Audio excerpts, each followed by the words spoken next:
and it's dark outside. And I think the one thing that everybody feels, and by everybody I mean me, is this intense desire to go home. So someone might ask, well, aren't you already home? But this is the curse of exile. You know, Hevel's brother, Cain. So Hashem cursed him that he would be a wanderer and a vagrant. So what does it mean? It means that wherever he goes, even if he's at home, he's going to feel like he's wandering. Where was the first exile? Who was the first person who was exiled, right? With Jewish people, we think about Galut all the time. What's like that personal example? Where do we know what exile looks like on a personal basis? Cain. Can you imagine? What's a more painful existence than that? That you're at home and you feel like you're lost. It's not like Adam and Chava? Adam and Chava also, but they kind of like existed before physical creation. You know, once you start to learn the secrets of the Torah, you realize like they were existing in a very high plane that wasn't really yet in the kishkas of the physical world. Cain was like a real dude. And Hashem had rachamim on him, and he gave him a scar in his head, just to remind himself that there's an or, there's a light, not to forget. Hashem didn't forget about him, right? So the Ramban, he says something very, very interesting. The Ramban, he says, when did exile end for the Jewish people? So you'd say when we left Mitzrayim. We left Egypt behind. We were there for 210 years. We were supposed to be there for 430 years. We left after all those years of torture. So you'd say, the exile's over. Or maybe you'll say, when we get to Israel, the exile's over. The Ramban actually holds that it's a mitzvah, d'oraita, to live in the land. Right? Not like the Rambam, but the Ramban says it's an actual mitzvah to be here and to live in the land. He says, even if you do it though, you're still not home. When is Geula? Geula is when we built the Mishkan. Why? Because the Mishkan was the model for the Beit HaMikdash. What is a Beit? What is a Bayit? It's a home. What's the one thing we're all missing? None of us feel home. Comes Rabbi Nachman to tell you you're not alone. And in fact, this is the entire reason why the world doesn't believe in God. The entire world will only believe in God when they feel like they're home. Comes Rabbi Nachman to say, "Ulakum yefshar lehem leida geduato shel Kadosh Baruch Hu ki im al yedei bechinat Yaakov." The nations of the world, which doesn't just mean non-Jews. You also have a part of yourself which is called the nations of the world, right? There's also a part of us that feels very, very far. In fact, it has no conscious connection to God whatsoever. The Baal Shem Tov said to the Mashiach, when are you going to come? And the Mashiach said, Chutza ma'anesecha chutza. When your teachings go outside. Sounds like when they spread out throughout the world. That's one interpretation. But another interpretation is when they go chutza, meaning the parts of you that are chutza. There are parts of you that are not connected. There are parts of you that have not found their home. When every single part of you feels God, that's Geula, I'll come then. So too, the non-Jews of the world, or let's say the parts of ourselves that still don't necessarily believe yet. When are they going to know the greatness of God? When are we going to experience that? He says it's impossible. Ki im al yedei bechinat Yaakov. You cannot experience the greatness of Hashem without the concept of Yaakov. Kamo shekatuv. Where do we see this from? Very famous pasuk. Sephardim say this every morning. Beit Yaakov lechu v'nelcha b'or Hashem. The house of Yaakov. We're going to go. We're going to walk into the light of Hashem. This is actually part of a much larger pasuk, which is a very, very famous pasuk. One of the reasons it's so famous is because it's speaking about the Mashiach, and any pasuk from Yeshayahu that's speaking about the Mashiach, you will see on every single Christian YouTube video, because it's the most unbelievable thing for them that there's going to be prophecy about the coming of the Mashiach, the man of peace, the one who's going to bring peace to the world. What is that pasuk? You probably have heard of it. I'm going to tell you it. The pasuk sounds like this.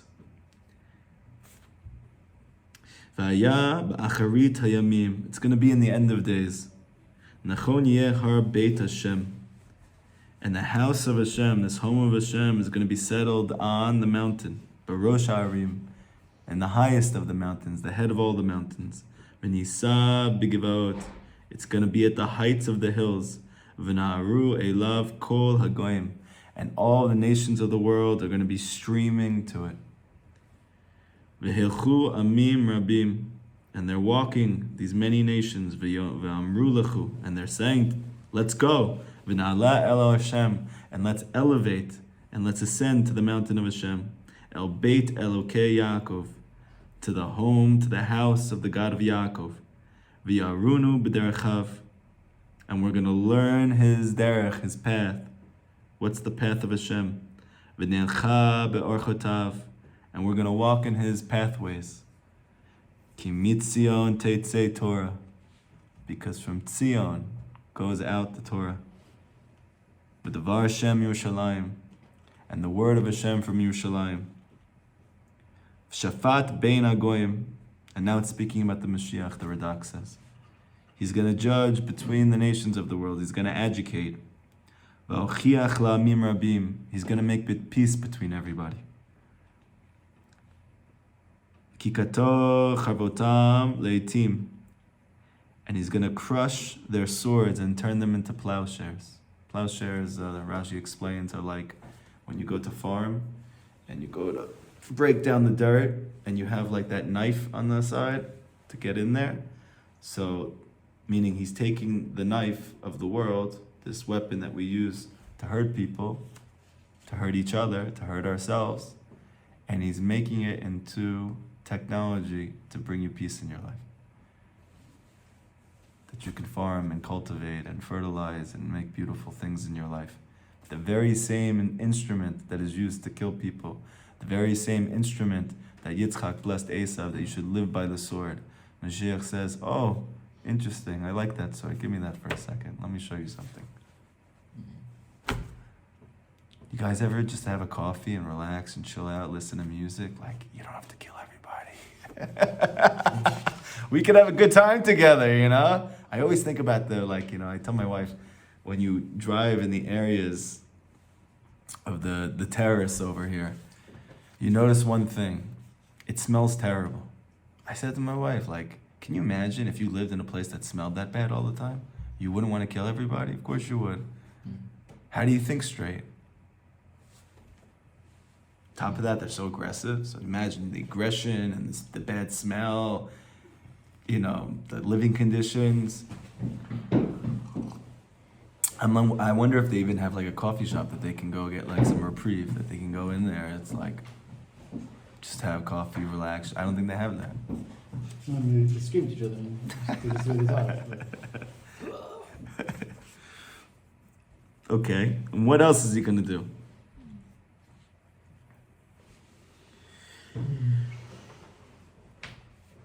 V'chani totehem lemizmarot. He's going to take their spears. Mashiach's going to take their spears, and he's going to turn it into hooks, pruning hooks.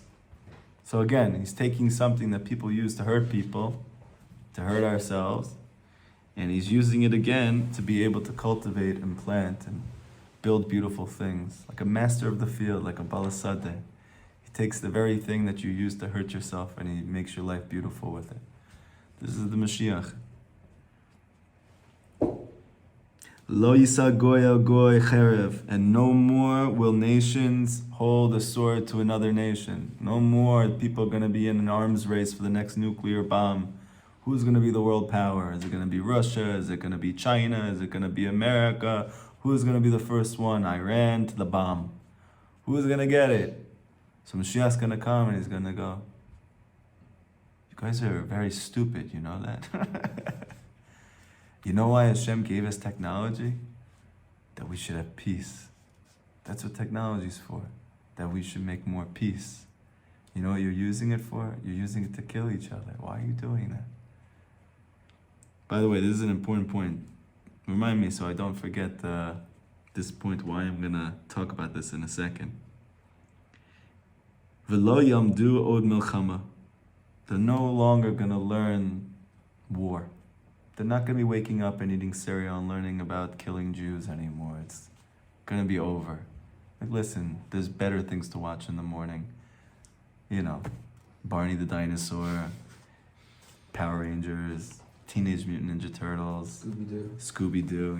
You look like a Scooby-Doo fan. Or a Shaggy fan. Yeah, okay. Same idea.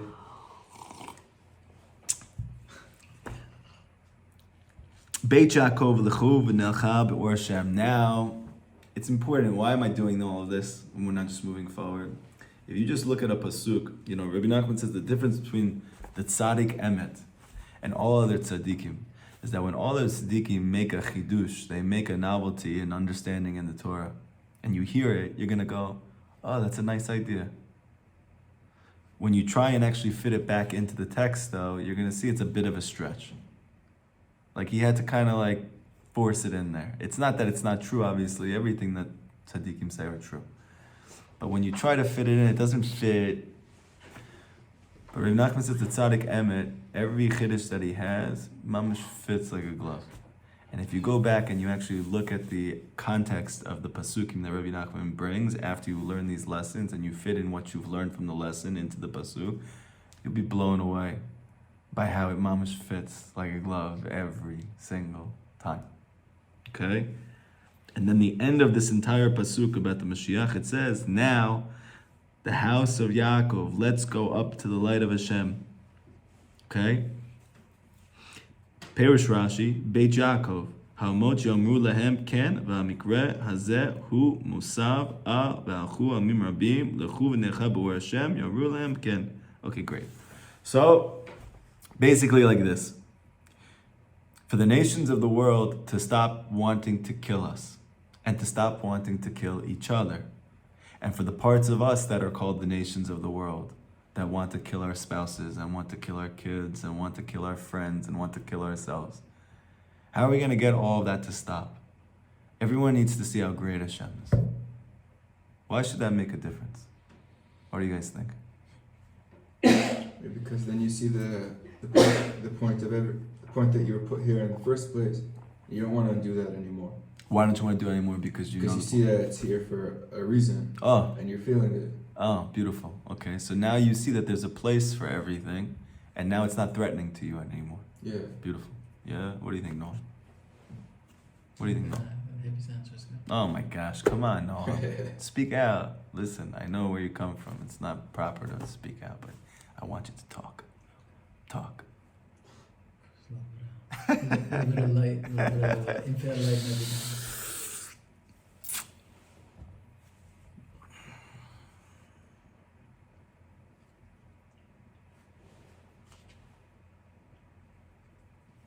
I get some consciousness in my hands.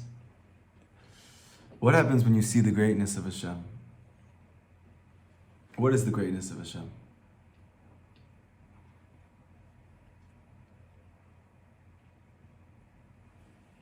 I don't know. That He is the cause of everything that takes place. He makes everything happen. And even if you look on a molecular level at the cells in your body, or you look at the internal structure that makes up this table, and you'll see atoms moving and buzzing and protons and neutrons and all of those things, but like you'll see the table's actually moving. It's just moving very slow, so it's moving so slow that you don't see the table moving, but everything's moving. What's happening? Who's causing that? Hashem's causing that. Every single thing that's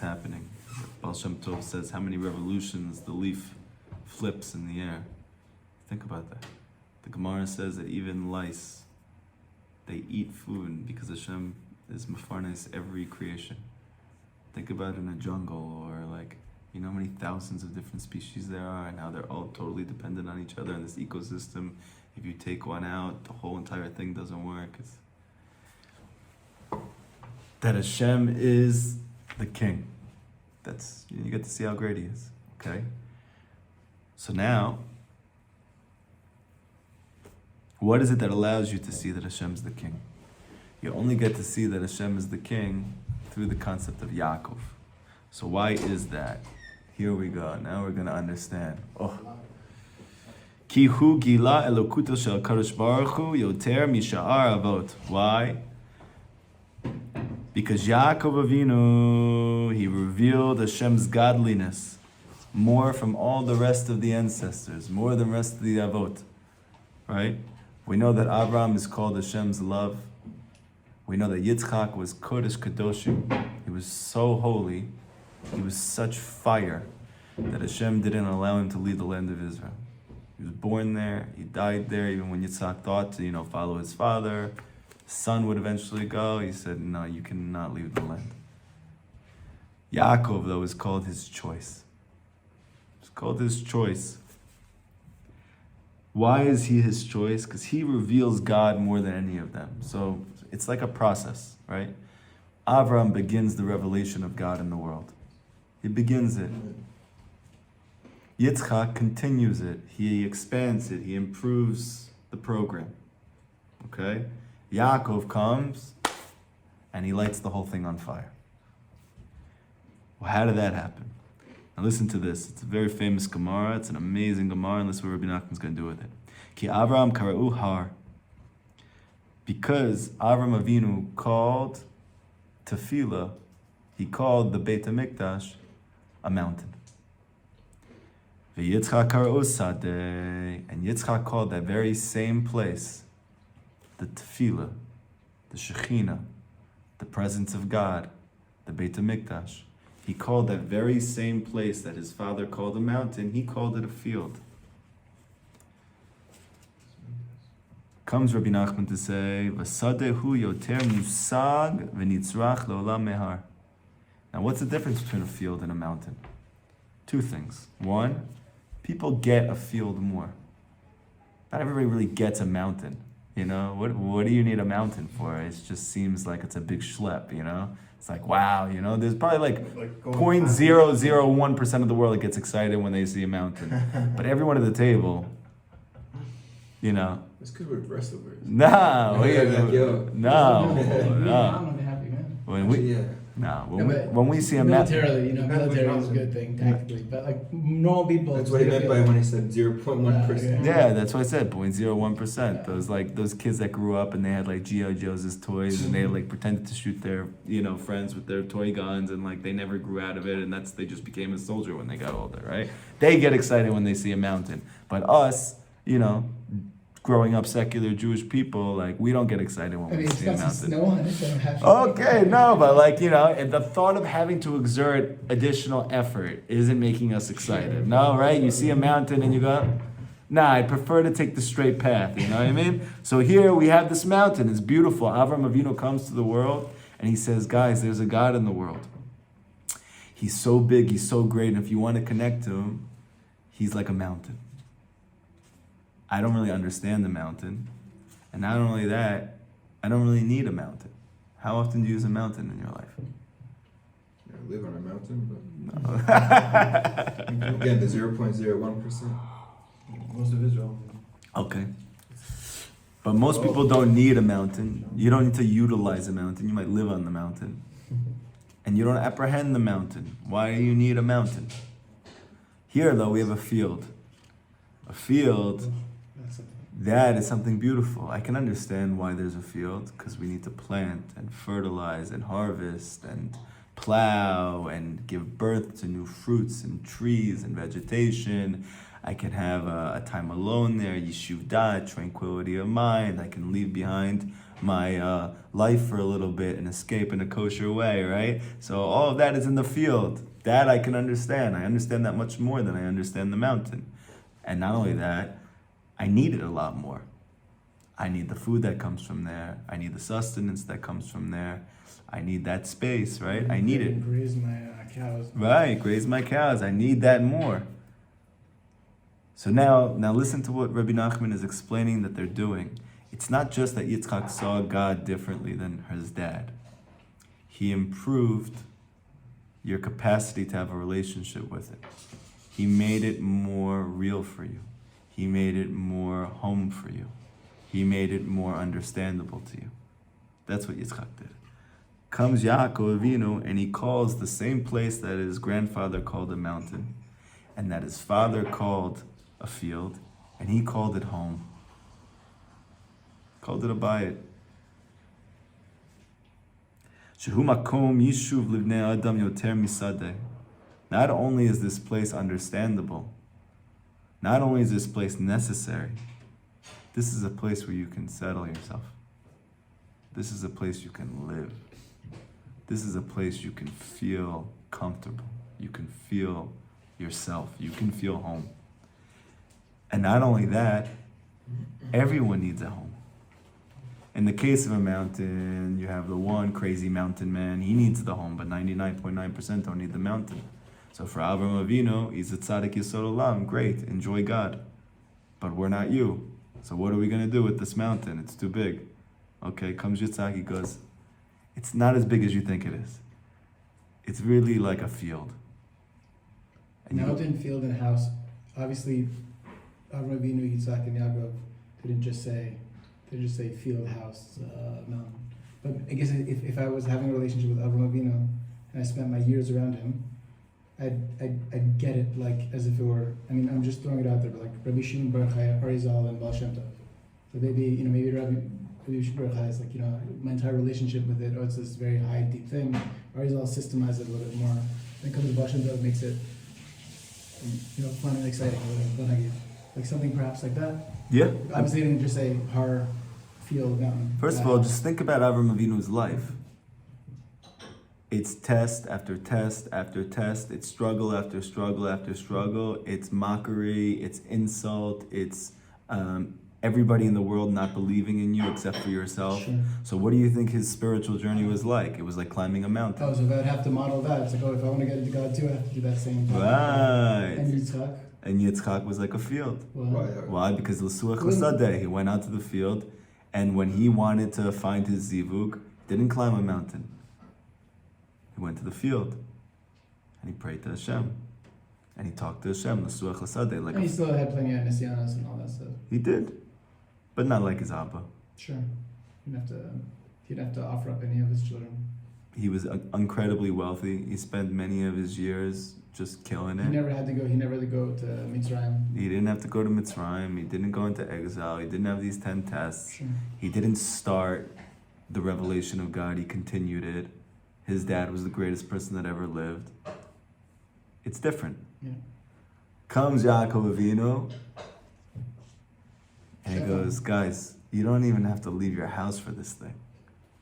Just open your mouth. He's right here with you. It's your home. You don't have to go anywhere. Now we can understand how are the nations of the world going to realize how great Hashem is when this figure Yaakov Avinu come and he says, guess what, guys? Everyone needs a home, right? God, you don't need to climb a mountain to get to him. You don't even need to figure out how to plant in a field. You literally just need to want to go home. He called the place of the Beit HaMikdash, which is the place of prayer. So here's the very key point. Because when we're speaking about the Har Bayit and we're speaking about the Beit HaMikdash, Rabbi Nachman speaks about this very often. What is the Beit HaMikdash? It's the house of tefillah. It's my house of prayer, Hashem says. Meaning, what is this relationship with God that Avram called a mountain? He's not just speaking about his journey. He's speaking about a specific nakuda, a specific mechanism to connect to God. What is that mechanism that we have to connect to Hashem? It's called tefillah. It's called prayer. Okay? By Avram Avinu, You had to get to a very, very high level before you can pray to Hashem and He answer you, right? When did Avraham Avinu have Hashem descend on him, speak to him? When he was supposed to go to Yisrael. Okay, but when was the Shekhinah on him on the daily? That he never left him again. After his Brit Milah, very good. How old was he then? 99. That's a lot of time before you could be able to get Hashem with you in your life all the time. Okay, but that was tefillah, right? Rabbi Nachman says that the Mashiach is going to have to work his entire life to perfect his prayer. Okay, so tefillah and the Shekhinah in Kabbalah is the same exact thing. The sphere of Malchut, which is the lowest of the 10 sefirot, and this quality which is called tefillah, and the revelation of God in your life, it's all one thing. This is why Rabbi Nachman said that people say that tefillah is a small thing. Emunah is a small thing. But I say Emunah is a very big thing.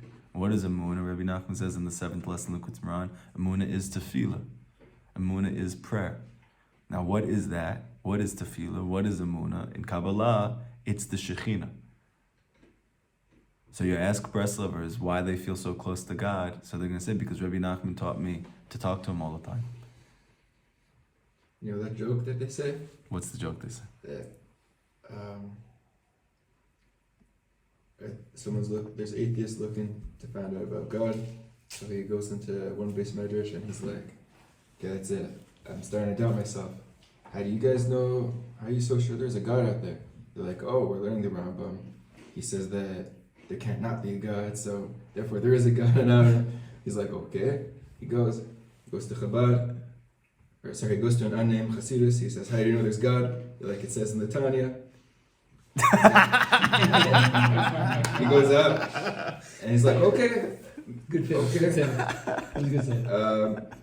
Then he goes to Breslov. He's like, how do you guys know there's God? The Breslov is like, what do you mean how do I know? I just spoke to him. Wow, it's good to come here just to hear that. Wow. Classic, you know? Beautiful. But we're learning something very deep now. If the whole entire mechanism, the whole entire revelation that Avram really brought, what was his chiddush in the world? It was prayer. It was talking to God. What was Yitzchak? He took that chiddush and he improved it. And he made it more relevant to you. And he made it more accessible to you. And he made it more understandable to you. And Yaakov took it all the way, to the extent that when a person says to you, man, it's cold outside and it's dark out, what would you love to do right now? I just want to go home. I just want to talk to God. That'll get you to the point that literally you'll realize, like, that's mamish home. That's the most comfortable thing. And you'll notice when you first start doing Hibodedut, what do you feel like? This is the weirdest thing in the world. I feel like I'm talking to a tree. Why do you feel like that? Because Rabbi Nachman is not just saying that there were these improvements in history. You have to go through these steps yourself. Tefillah in the beginning for you will be the Bechina of Avraham. It's going to feel like a mountain for you. But if you don't give up on it, and you hold on to the tzaddik, and you go up and down and up and down and up and down, but you mamish, no matter how far you fall, you just don't let go. And you get back out there again after you got crushed, and you talk again, you're going to realize, oh my gosh, this is feeling more comfortable for me. This kind of feels more like a field. Yeah, you know what I'm talking about, right? I got a nice field. And if you can just mamish hold on no matter what anybody says to you, and no matter what you go through in your life, and no matter how many days and weeks and months and years it takes, I promise you, and Rabbi Nachman, he's giving you Askama, it means a lot more. But at some point in mamish will be your home. That you will not feel comfortable if you didn't talk to Hashem yet that day, because that's how you feel when you never went home that day. Feel like something's wrong, like I feel tired and weary and lost and confused, and I gotta go home. And then you leave the house.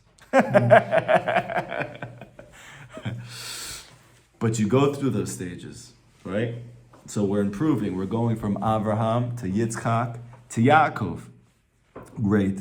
And once tefillah is like that, then the part of you that doesn't believe in God, the part of you that's not Jewish, and the non-Jews of the world, then they can all realize how great Hashem is, because you know what happens when you get to the point where tefillah, where emunah, where hibodedut for you is mamish like home.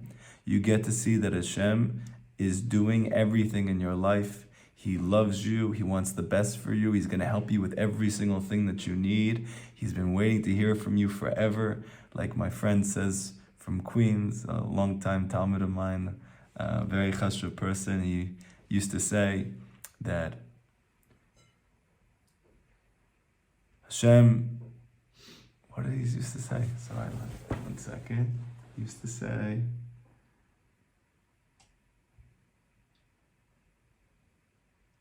something to the effect of like, you are already Hashem's best friend.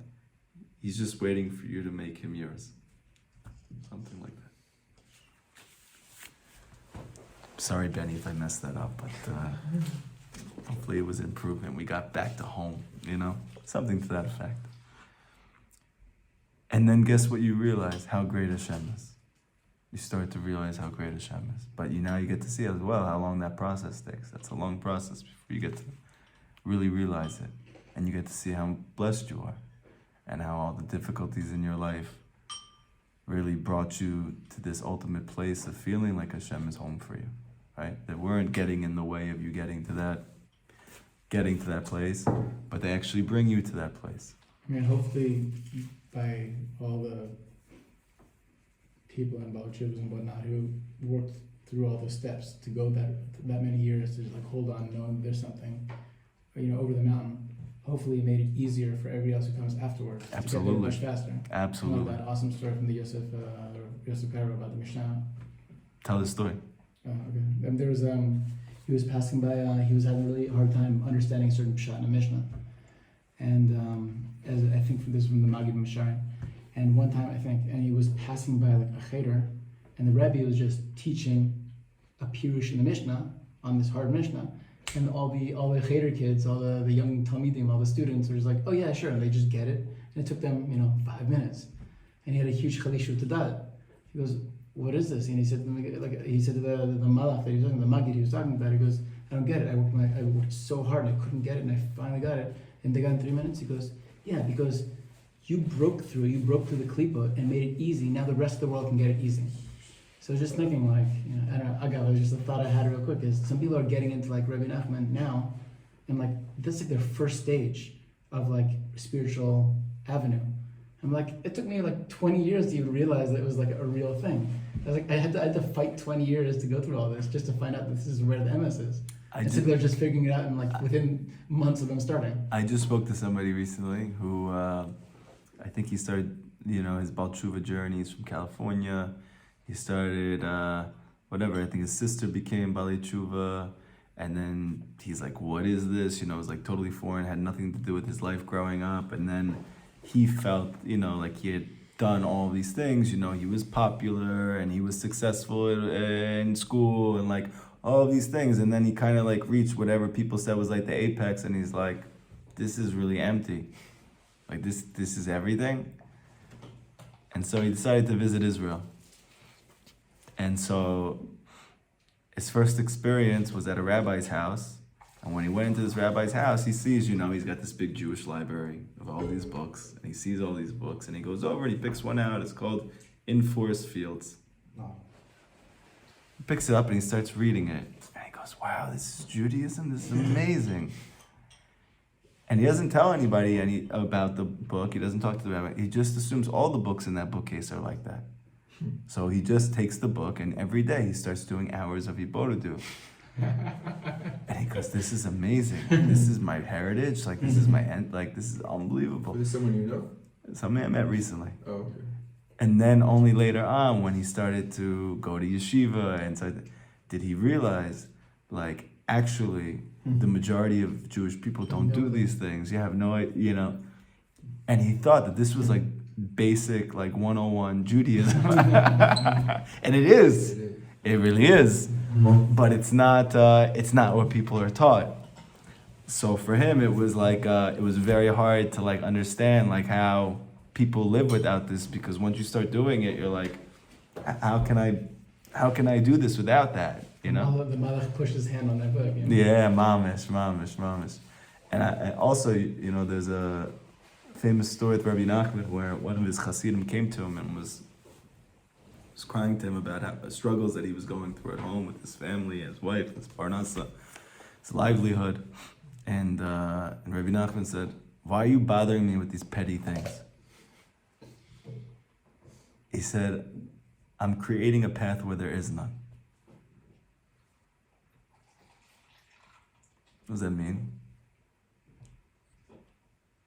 He's making a relationship with God like home for us. Didn't exist before. Before that, only the great tzaddikim could be so close to God. Now you go to Uman and you see people mama straight off the boat. And they're like, "Wow, bro, I was just out in the field talking to God. He's boated to this. Oh, man, I needed that. Whoa." You know how long it could take a religious person to feel that feeling? They may never get it their whole life. This guy just got in one moment. You know why? Because Rabbi Nachman made tefillah at home. That's what he was telling his chassid. "Why are you bothering me with these little things? I'm making God home for everybody." And you know what the chiddush is? That when you actually get to the point, like you were saying, that tefillah becomes like home for you, Rabbi Nachman explains that then trickles down into the world. Meaning that emunah that you have acquired for yourself begins to flow out to the non-Jewish world. And now you see people all over the world. Everyone is interested in this. Everyone's interested in Rabbi Nachman's teachings, right? How many books of Rav Arush have been translated into multiple languages? How many Christians love the idea of Breslov and talking to God? They're like, we've been doing this our whole life, you know? It's home for so many people, right? But that was very hard to get it to that point. You need to be a very great tzaddik on the level of Yaakov Avinu to be able to turn the Shekhinah, to turn Emunah from a mountain into a home. Okay? Now, Rabbi Nachman says like this. Ki ala et tefillah mehar v'sadeh livchina bayit, to be able to elevate prayer from a mountain to a field all the way to a home, sheyesh bo tefisa livnei adam yoter mehar v'sadeh, that it should be able to be grasped by literally every person, because everybody needs a home and everybody understands the importance of a home and everybody wants to be home. Because even non-Jews understand and appreciate the necessity and the beauty and the comfortability of a home. Because the pasuk says in Yeshaya, Ki veiti beit tefila yikarei lechol ha'amim. So Rabbi Nachman keeps hammering home this thing that you never really think about. Why do we call this place the house of tefillah? Why do we call it the house of holiness? Why do we call it the house of Tzion? Why do we call it the house and the house and the house and the house? We never think about it. We just think it's like, it's an edifice. So we're calling it, this is a building. But why did we keep calling it a home? Because that's the chiddush of Judaism. Not just that there's one God, but the Geula is going to come when everybody knows that God is like a home for you. It's not something far from you, like Moshe Rabbeinu said to the Jewish people after they got the Torah, and they're looking at all the mitzvot, and they're like, wow, it was amazing, that whole Gilui, that revelation of God that we just had, we blew out of our bodies, but look at all these things we have to do. It's too much. It's too intense. I can't imagine doing all these things. How am I ever going to do all these things? This is totally above me. And Moshe is like grabbing them and just like, this thing is not in heaven. It's mamish right near you. It's home. It's not something hard. It's not something difficult. It's not something foreign. It's mamish home. Mamish home.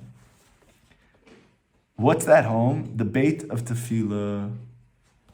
It's called prayer. And then Yikareh L'chol Amim. All the nations of the world are going to want to come streaming in once they find this home of prayer. Ushehu b'chinat bayit, because now in the concept of a bayit, of a home, kadein ityakar shema ilah kana, and then Hashem's name is elevated and it's glorified and it's honored in the worlds above and below. It's all happening through this concept of Yaakov being able to do this, okay? And then through this, that he makes it into a home, now everybody's able to see how great God is. You know why? Because everyone's praying now. And you know what happens when you're praying? And you really mean it, just like when you're at home. Like, this is not something, oh, I have to go do this thing. Oh, I gotta. But like, I'm just gonna sit in this place. And I'm gonna commune, and I'm gonna connect, and I'm gonna encounter the source of my existence, and I'm gonna open up my heart. I'm gonna speak about every single thing that's going on inside of me. The beautiful things, the scary things, the light things, the dark things. I'm gonna talk about every single thing with God. And in the beginning, it's going to be very, very hard because you're so used to not saying how you feel. And you're so used to pretending that everything is okay, even though you know and feel like something's tearing up inside of you. But you don't even know how to begin to express that thing. You don't even know how to say that thing. You know, like I said something recently in my Hiboda dude, like, that I never really, like, paid attention to, and I never really thought of, and I don't know what made me think of it, but I used to get made fun of a lot when I was younger. Maybe I still do. And I used to always laugh about it. Like, they would say something and I would laugh with them. And then, you know, hey, did you hear what this person say? Something? That's funny. And I don't think I ever let myself, like, realize how much damage it caused to me. How much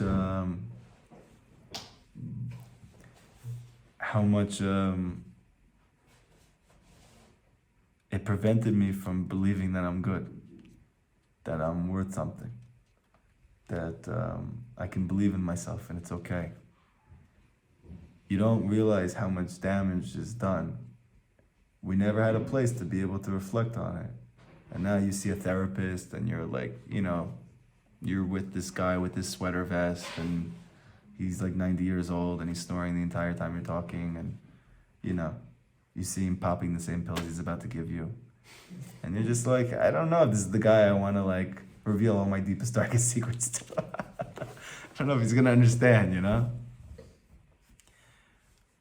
But in Hiboda, dude, when it becomes like home for you, you could just talk about it. And you can cry. And you can allow yourself to experience that you got hurt a long time ago. Hashem doesn't look at the clock and say, "Well, our hour's up." Nah. He does if we do it. Huh? I feel like he does if I do it.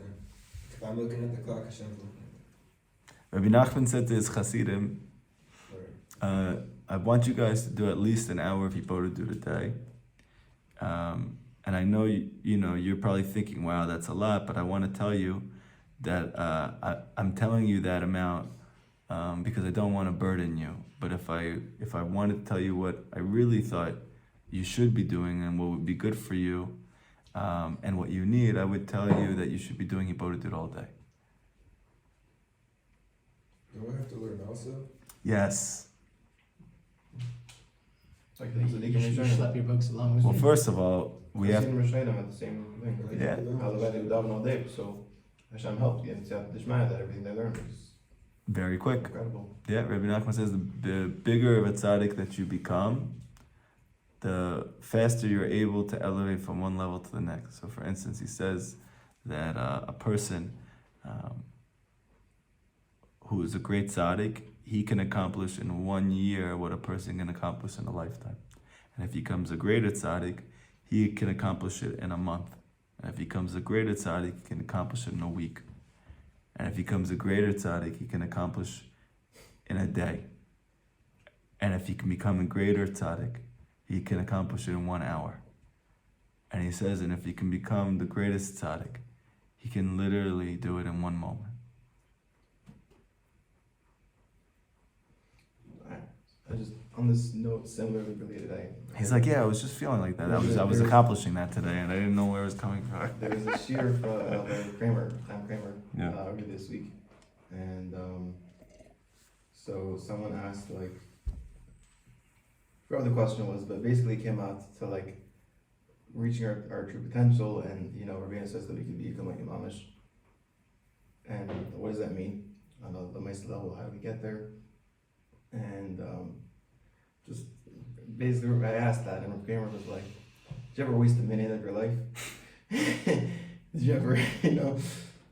I mean, so he's like, be like him in the best situation that you can be in your situation. But I don't know, did Rabbeinu really mean that we could actually be like Rabbeinu? Like, and to take that further, if Rabbeinu is basically Mashiach, and he's just, the only difference is that people don't know it.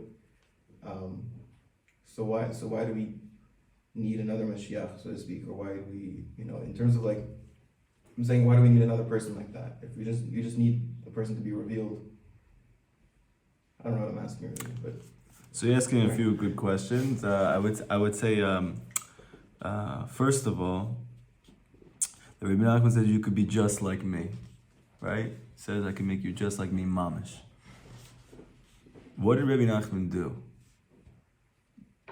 that's so quintessentially him? If you were to put it in a nutshell. Let's go even more essentially. It helps me to realize everything's good. Okay, beautiful. Rabbi Nachman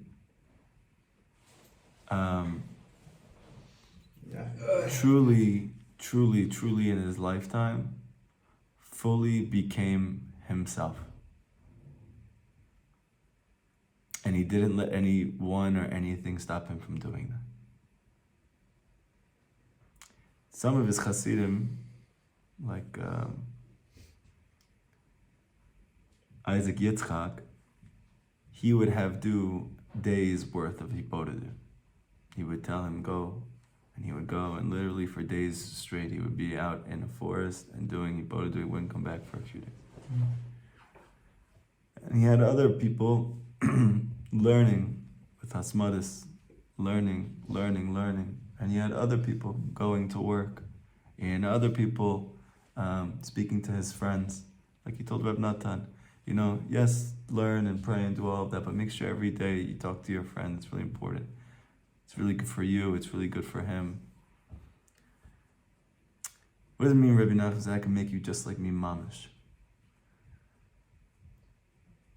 I can allow you to do the one thing that everybody's terrified to do that I actually did. I was myself. You know what Rav Natan did to Rabbi Nachman? And he was the only one who did it completely. He really became himself. All the way. So there's one thing. Okay? What does it mean we could be like Rabbeinu Mamish? Does it mean we could be a tzaddik like Rabbi Nachman? I don't know. Anything's possible. The more you learn about him, the less tangible that feels like a reality. Okay. Maybe the more you're individual to the tzaddik, and the more you are like him, mamash. That's what we're saying. That's what we're saying. But ultimately, what is it that Rabbi Nachman did? He's called Netzach, right? He always had the fourth aliyah on the Torah. He always took the fourth one. Why? Netzach. What is Netzach?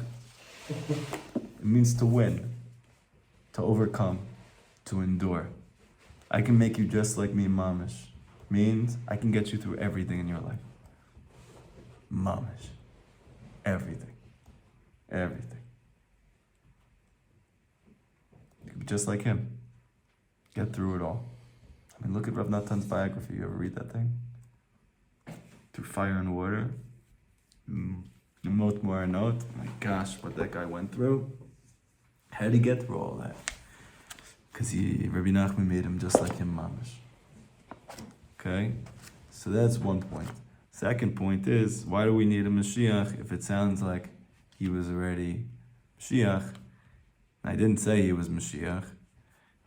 He said that the only difference between me and Mashiach is that everyone's going to listen to him. So first of all,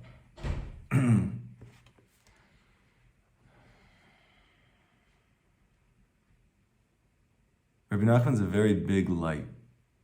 He's a very big ore, right? Now, that light, it gives life to everything. That light is mamish, what everybody needs. We all need that light. However, not everybody has kelim to be able to experience that light. What did Moshe need that the Jewish people should be able to encounter him? Yeshua. Yoshua, but originally, who? Aaron. What was Aaron to Moshe? Spokesperson. He was a mouth. He was a mouth. Moshe's a big light. Moshe comes to you and tells you, by the way, your whole life doesn't mean anything. This world's going to end in one moment. Stop being such a slamazel. Take hold of yourself and make the most of your freaking life. It's like, whoa, that's a lot. It's like, I don't know if I'm ready to hear all that. But comes Aaron and he tells you, listen, come here, brother. I want to tell you something. First hug. Yeah, listen, man.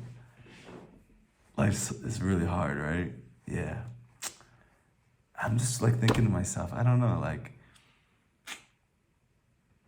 am I really doing everything I can? I feel like this aching, gnawing feeling every day. Like I could be doing more and I'm not doing it. And like, it's hard to live like that. And they're like, yeah, bro, yeah, man, I know what you're talking about. It's like, my brother was telling me something very, very deep, and he told me this idea, and it was like life-changing. He goes, really, what did he say? He goes, Ein shum yesh ba'olam klal. There's no such thing as despair in the world at all. And you're like, wow. Yeah, so like, what's the nafka mina? What's the practical difference in my life if that's true? That any time that you fall down, you just get up and you start over again, because you have nothing to worry about. No matter how far you fall, you start over again, and you can really make the most of it, and you can really succeed. And the guy goes, wow, that's so beautiful. And then you both start crying together, and like, you commiserate with eeach other, and you hug each other, and you're like, let's do this, let's start over again, let's do it. But if you saw it from Moshe, it's too much. Right? It says that Beit Shammai had the neshama of Moshe Rabbeinu. The Arizal says. And Beit Hillel had the neshama of Aaron HaKohen. Oh, that's great. And if you look at the Mishnah, what does Hillel say? Make yourself like the students of Aaron. That he brought people in with love to the Torah. And Rabbi Nachman says, what's the Torah? It's Moshe. You have this very big light, you have this planet, you have this thing which everything can revolve around and can live on. But it's a big existence. Who's going to get you in the orbit? Mashiach. You understand? In the first Torah of the Likutey Moharan, Rabbi Nachman says, you have to look for the chokhmah in everything. You have to look for the nachal naveh makor chokhmah in everything. But it's like the sun. It's a light. It's an orb that's mamish way too big for you to be able to experience. This light is way too bright. So what do you need to do to be able to experience that light? You need to be able to experience that light through the moon. Because the moon reflects that light just perfect for you. Not just that, when you see the light on the moon, it makes you feel like there's hope. When I see the light from the sun, I'm like, oh my gosh, my skin is way too pale for this. But now it's nighttime and it's exile and it's difficult and things are hard, and all of a sudden I'm looking up again and it's not the sun there anymore, it's the moon. And the moon is reflecting that very same light, but you're like, guys, we gotta come outside and make like a barbecue and just like get a couple beers and like just look up at the moon. It's the most beautiful thing in the world. It's the same exact light. It's just, now it's perfect for you.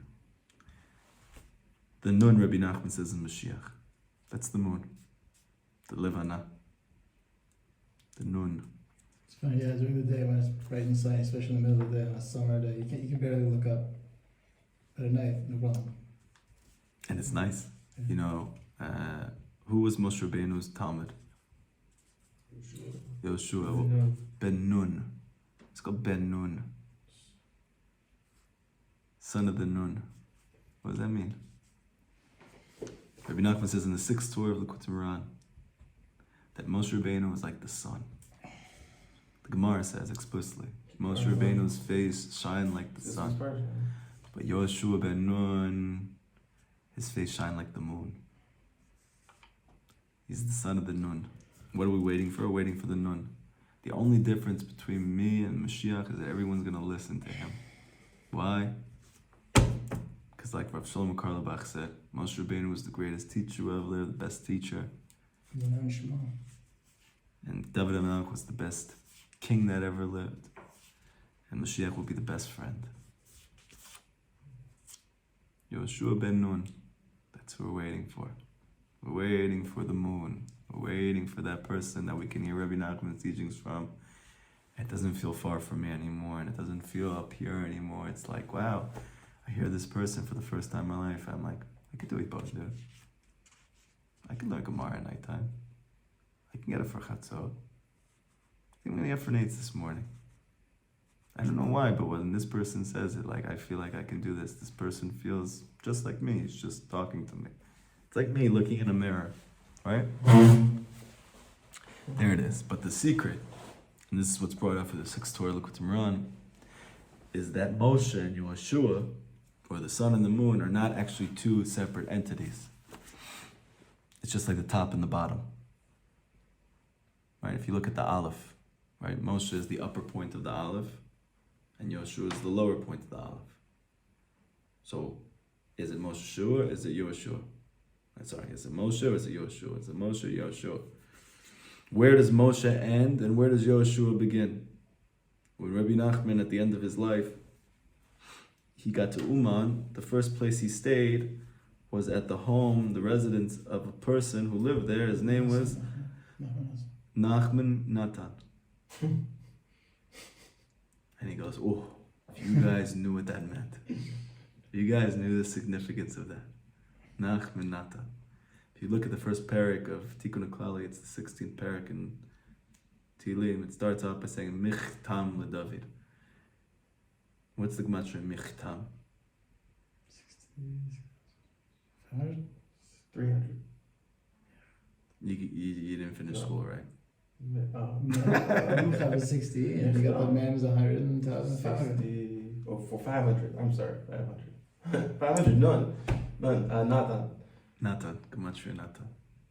What's the last word of that parak? That's already beyond my pay grade. Netzach. That's What's the gematria? Nachman Natan. It's very deep. It's very, very deep. Goes very deep. How deep does this thing go? There is, what did Rabbi Nachman say? There is no me without Rav Natan. People think that meaning like he's going to print all my works. Rabbi Nachman was the deepest of the deep. He didn't just mean that. It means there is no me without Rav Natan. Where'd you get that? I just made it up right now. Did you like it? You like it? This is the benefit of having you guys as my students. You don't ask me where the sources for all my things that I say is. I don't get cramped by all you guys asking me, ooh, where'd you get it from? Ooh. I could just make things up and you guys are like, wow, ooh, wow, ooh, wow. Nice. That's why I'm very careful about the students that I pick. I have to make sure that there's a certain, barrier that they're not going to pass. Otherwise, I'm like, listen, I don't think this is going to work anymore. You know too much. Our last summer-related thing in Likutey of Eitzes. Yeah. In Eis Tzadik. I just saw over there kept repeating over and over. It seemed like this whole Indian, this whole drive to go and see someone live and see a live tzaddik, search for live tzaddik. And I know, anything Rabbeinu said about himself, that seeing the Svarim is like seeing them, but he also said straight up that seeing the Svarim is not like seeing them in person. So, which one is it, and what do we do? What does that mean in our own life? Are we supposed to look for someone in the Maisa?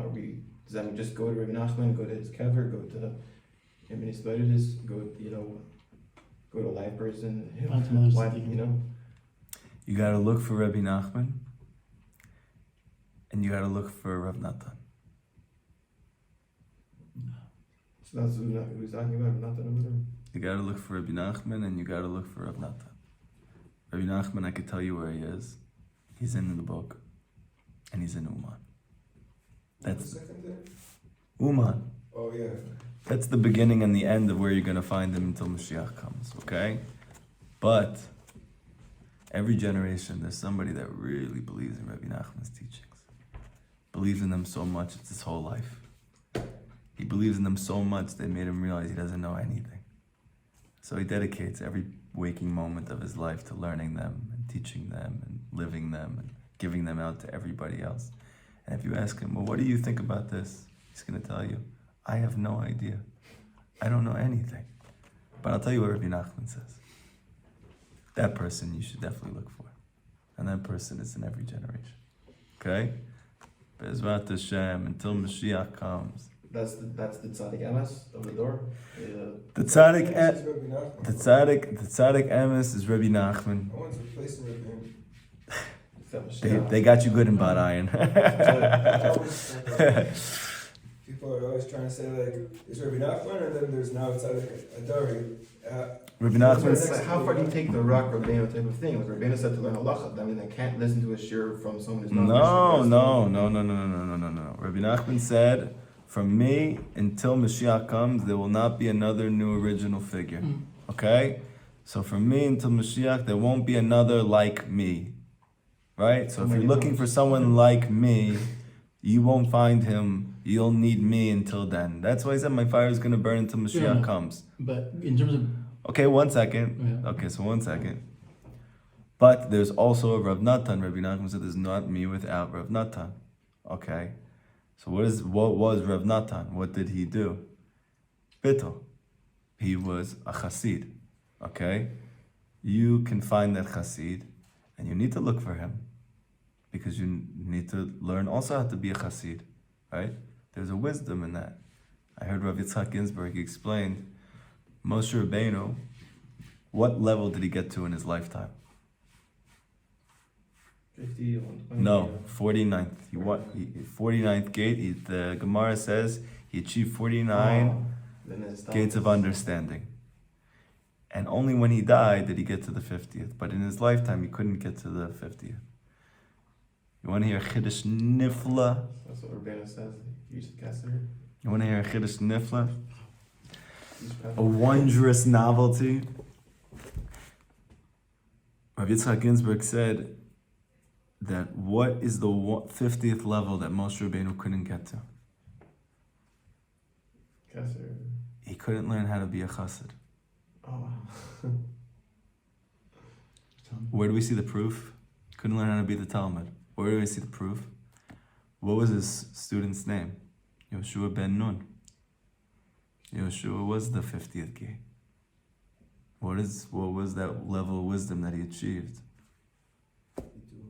Bittul to Bittul to the tzaddik. which The you Nun. can't really do if you are the tzaddik. Right.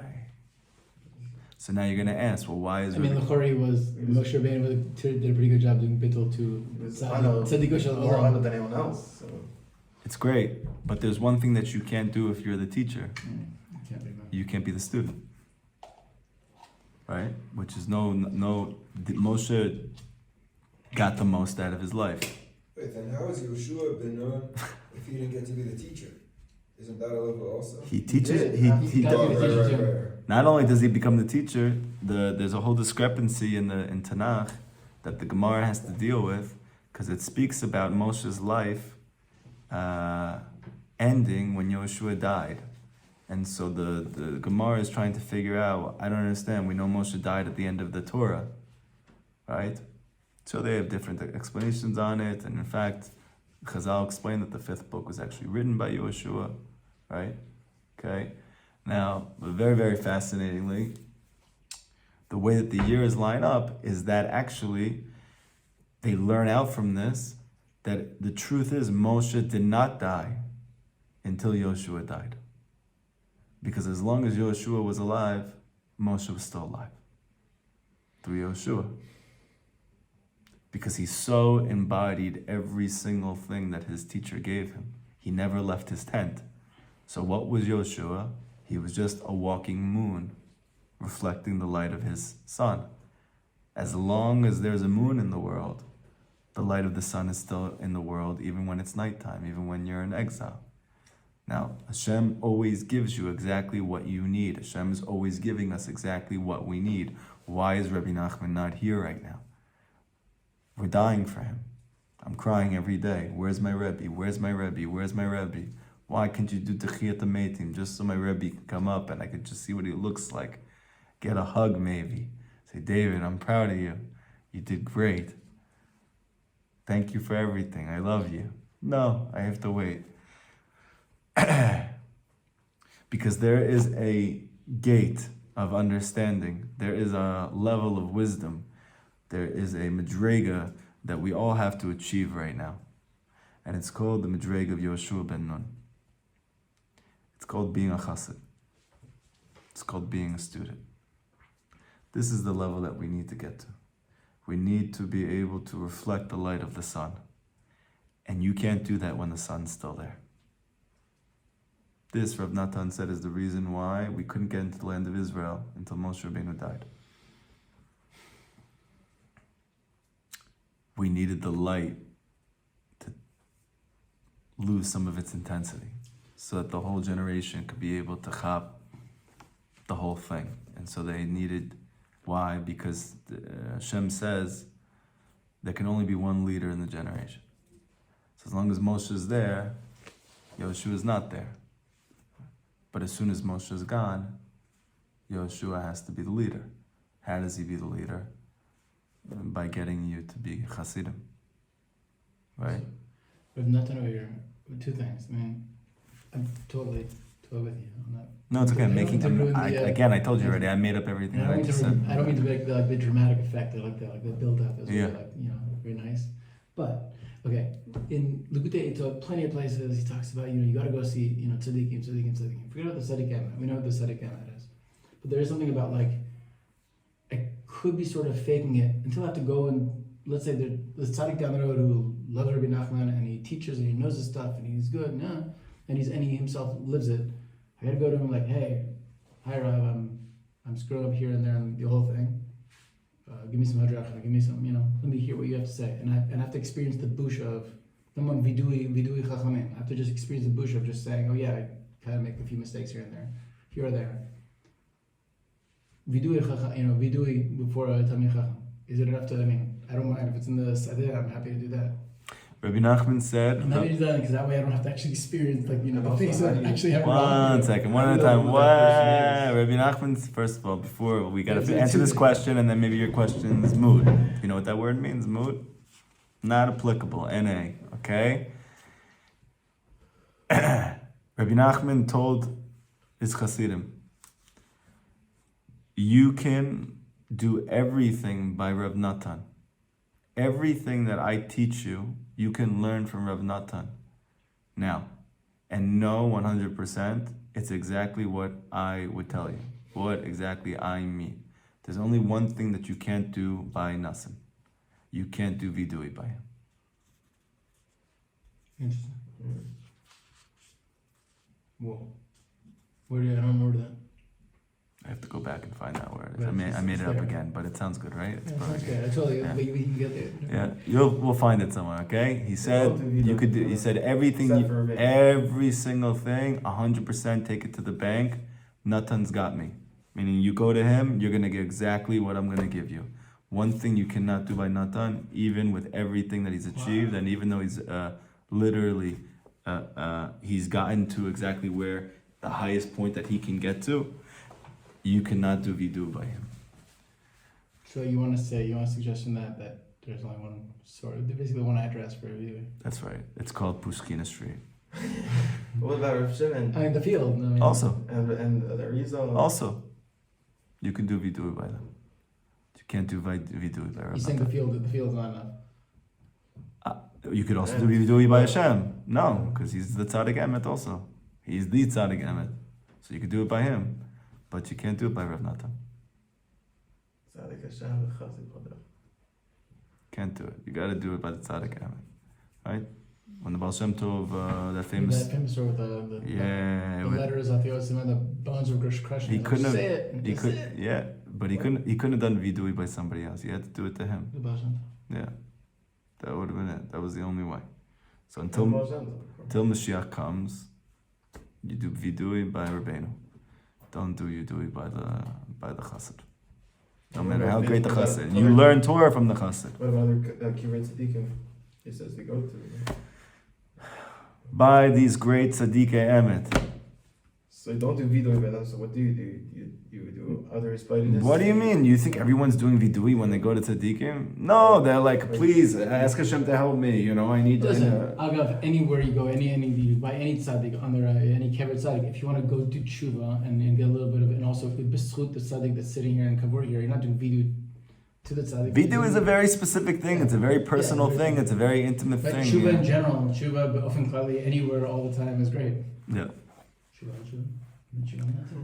Okay, now I want to tell you something that Rav Natan says. Since we're speaking about the greatness of Rav Natan, Baruch Hashem, I want to show you something Rav Natan says based on this lesson where we're at right now. This is Likutey Alachot, okay? This is Tefillat Mincha, Halacha Zayin, Ot Pei Bet. Listen to what he says. This tefillah that Yaakov established, which is called Arvit. Like the pasuk says, "V'yifgab makom." Yaakov encountered the place, right? This is where we find out that Yaakov called tefillah, that he called Hibodedut a home. Why? Because he called it Beit Kel, the house of God. That's the place that he called it. Like it says in Masechet Brachot, Chaf. Our three ancestors, our three avot, they revealed Hashem's godliness and His kingship, meaning His orchestration of the world, that He's the one who's causing everything that takes place. Therefore, each one of them established a different tefillah. Avraham established Shachrit, that morning prayer. Rav Natan says, what did Avraham do? That he illuminated the light of day. That we're drawing from the light of the Ein Sof. He established that in the world. That there is an infinite reality called the light of the Ein Sof. And we are in this world and we can literally draw that light into our lives. That is the Boker of Avraham, the morning of Avraham. That's Shachrit. That's the beginning of Tefillah, but that's a very, very, very lofty goal. That's a mountain. And therefore began Avraham this tikkun of tefillah. Meaning, what is this thing that the tzaddik brought into this world? He brought this tikkun called prayer. And what did he mataken it as? He made it shachrit, the light of day. Because the essence of the revelation of God's orchestration of your life, it only is revealed through prayer. Afterwards came Yitzchak Avinu.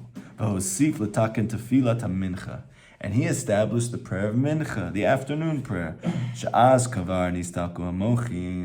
Because the Arizal teaches and Rabbi Nachman elaborates that the whole process of the day is also the process of revelation of God consciousness and the process of losing it. That a big aha moment, that big, oh my gosh, Hashem's in my life, He loves me, He's taking care of me, everything's for the best, I have nothing to worry about, that's Avram Avinu.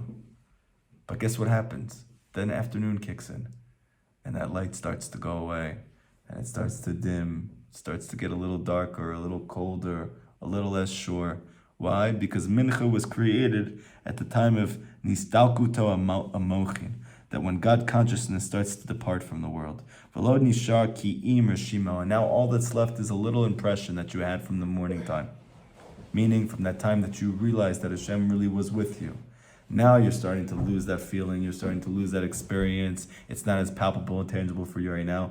But Mamish, you still remember there was a time in my life that I really did know, I really did believe that God was with me. It might have been this morning, it might have been yesterday, it might have been a year ago, but I still have that impression. It never left me. That's called Mincha.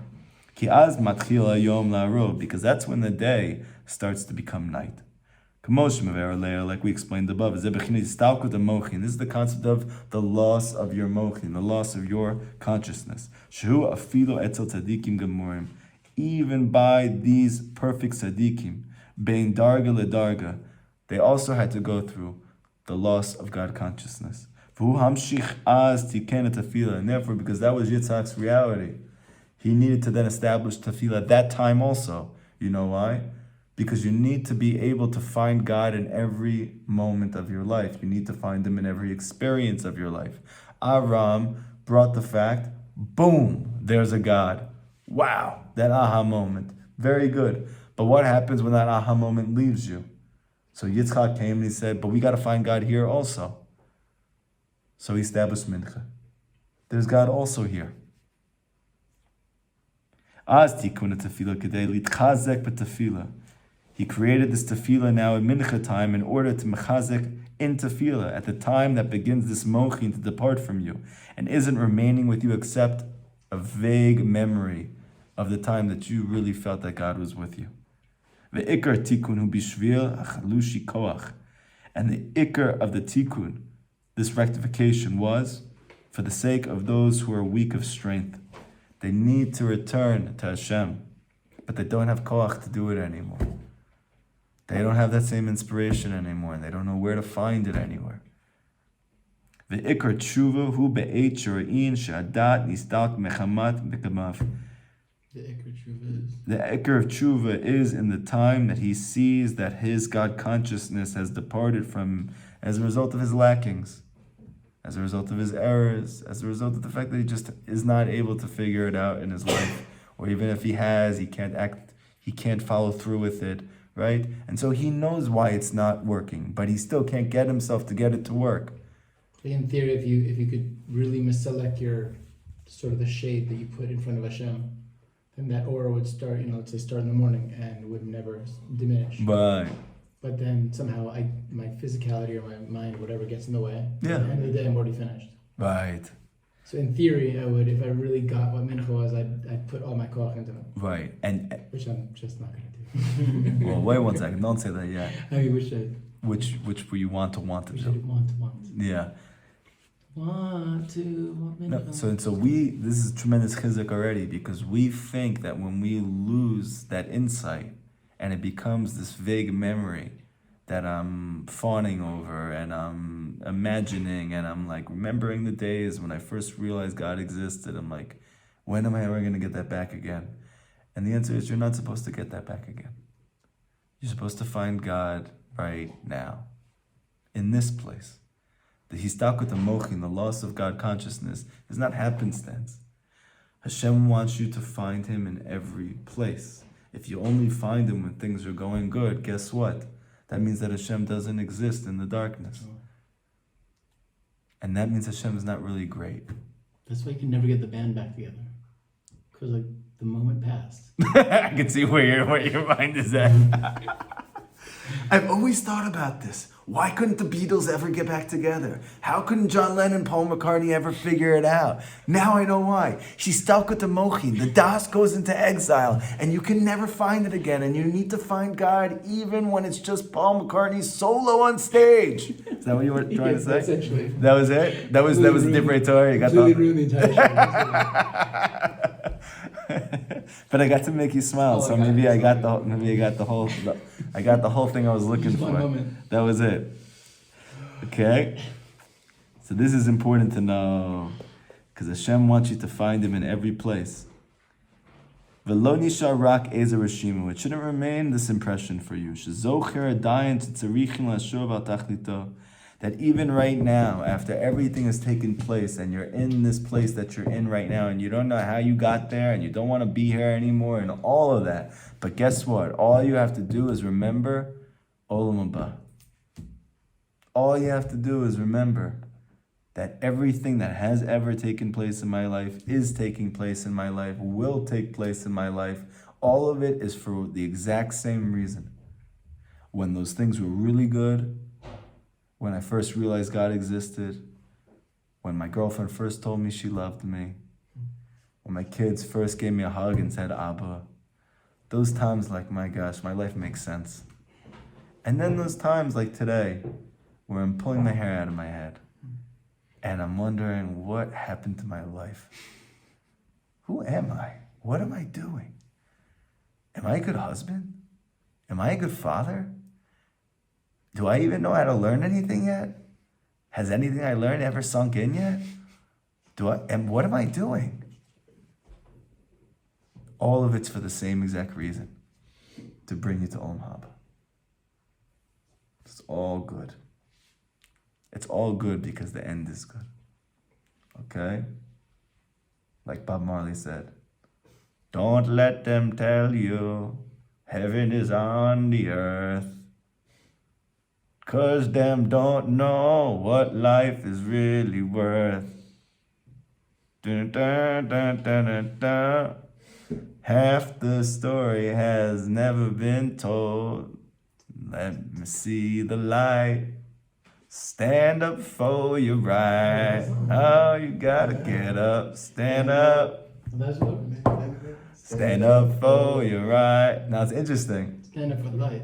Listen to what he's saying. Don't let Christians, this is what he's saying, don't let Christians tell you that Jesus came and he saved you and now heaven's on earth. Because you know what's going to happen?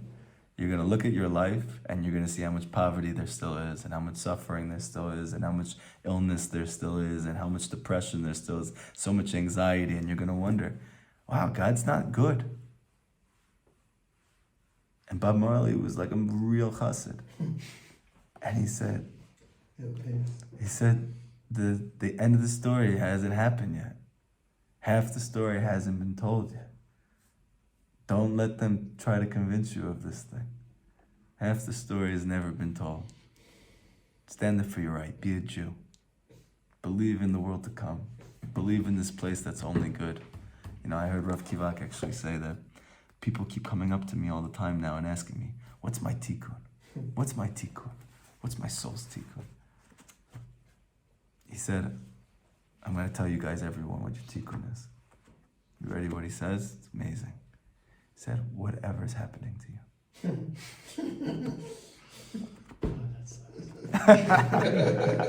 No, it's the greatest thing in the world. You know why? Because you're waiting to figure out, when am I going to figure it out? And the answer is, it's already happening. You don't need to. You don't. I know you do. But when you realize this is your tikkun, you can sink into it. You can allow your life to happen. You can enjoy and find joy and find light and find happiness and find love and find connection and find relationship in your tikkun. You don't have to go somewhere for someone to tell you this is your tikkun. It's happening.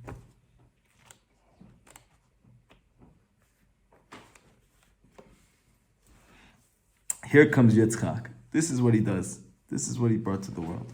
Okay? When the shade, like Noam was talking about, you have this shade of the night. Until that isn't dark in the sun anymore. But now there's something coming. It's called life in 2024. We wish we had Yitzchak. We wish we were in the experience of, we had the Moharan, we had the consciousness of God, we had that experience, and it's starting to fleet, starting to go away. We're way past that. Now, it's total darkness. So you might say, well, we're lost. But then the Tzaddik Emet comes and he says, no. If we're going to show the world how great God is, you know what we have to do? We have to show them in the pitch dark of night. Gam Sham, Hashem Yiparach is there. Comes Yaakov Avinu, and he establishes Arvit. Shu Bechina Beheshchat Laila, in the pitch dark of night. After the sun has set, V'nechshach Hashemesh, and the sun is gone completely, and you can't find the tzaddik anywhere. V'leile prisa gadfehu al alma, and the wings of the night have spread out throughout the world. Very beautiful lashon. It's probably from the Zohar. I made that up as well. This is the concept of the departure of Moharan. Shehem or yom legamrei.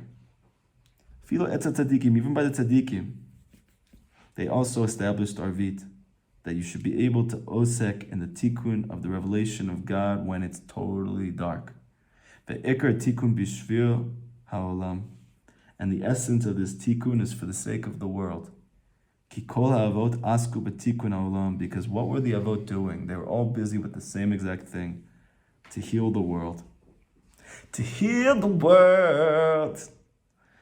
The chazir kol ha'olam b'tshuva, to bring the entire world back to Hashem, back to the root of its existence, to the one that created it, to the root of its soul. Lashiv kulam alev yiparach, to bring everyone back to Hashem. Shikablu aleim omachut b'chol makom shehu, that they're able to find Hashem in every place that they're in. Ve'ikruhu Yaakov. But guess what? Who's called the chosen one out of all the forefathers? Is it the one who was mamish God consciousness, devekus every moment? Hashem said, wow, I love that guy, but he's not my choice. What about Yitzchak? He goes, wow, it's starting to get a little difficult, a little dark. And he says, you know what? Time to pray. We're getting closer. Don't leave Israel. Oh, look at where Yaakov Avinu comes. And he's born in darkness. He's literally holding on to darkness itself as he's born. He's in the womb. He's already enclosed in it. He's enshrouded in darkness called Exile. He comes out with it, and he's holding on to it. Now it's going, and his life is going. And guess what? You'd think, okay, well, when's it going to get easier? Right? And you're waiting, you see the days are going by, this is happening. He doesn't have such a good relationship with his brother. Esau's not his biggest fan. Something happens, all of a sudden his brother wants to kill him. Okay, great, so he runs away. Now he's finally going to go find his zivug. He finally has some peace. He's not at home by his family. It's like when I saw my therapist for the rest. And I was telling him, like, all these problems that I have, all these different problems. I don't know what I'm going to do about this, and I don't know about my life over here, and I don't know about this. And he told me, David, I think that once you leave your house and you go to school, I think you're going to feel a lot better. I said, no. I have all these problems that are going on, and all these questions that I have and I haven't figured out. He said, I think you just need to get out of your house that you grew up in. I think when you just get out of the house and you go out on your own, you're just going to feel better. There was a real mitzvah to that. Now, my problems were not gone after that. I still had to eventually deal with them after I got married, after I had kids, and the world came crashing down on me, and Rabbi Nachman came down to save my life. But there was a relief for a period of time. Something happened. Same by Yaakov. He's gone. Finally, his crazy brother, he gets away from him. Very good, thank God. And guess what? He now has a crazy father-in-law. And he's cheating him, and he's lying to him, and he's giving him the wrong daughter to get married to, and then he's telling him, oh, sorry, it's not our custom over here. You could also have my other daughter. You just got to stay for, another decade. And then when you're doing it, 20 years go by, and all of a sudden you're still there, and you're 60 years old, and your mom is old and gray, and this guy is screwing you left and right. You can't believe this is the family that you married into, and this is your father-in-law. So you're like, that's it. Hashem says to Yaakov, time to go back home. Oh my gosh, thank God. And Yaakov, as soon as he gets out of there, guess what happens? Someone comes to him and is like, guess what? Esav still wants to kill you. Oh, great. Okay, so I don't actually get any reprieve, right? So let me go. Okay, so I'm going to my brother Esau. I'm trying to figure out what I'm going to do. We have this confrontation. Okay, good. We finally squashed the beef. It's okay, at least for now. We had this conversation. We confronted this thing. We've been avoiding for all these years. Okay, listen, we're different. You like killing people and raping women and murdering things, right? I'm more into helping people and being kind, social welfare, advocating for the poor and the orphan and the sick. We're not the same. Esav says, you know what, let me hang out with your family for a little bit. He goes, I don't think they're ready for that. They're not strong enough for that yet. Give them a little bit of time. Let's wait till the end after the exile is over, and then we'll confront the deepest evil in the world, which is you. And then Bezrat Hashem will be able to deal with you, okay? So now what happens? So you're going to think, okay, Yaakov's going to get some peace.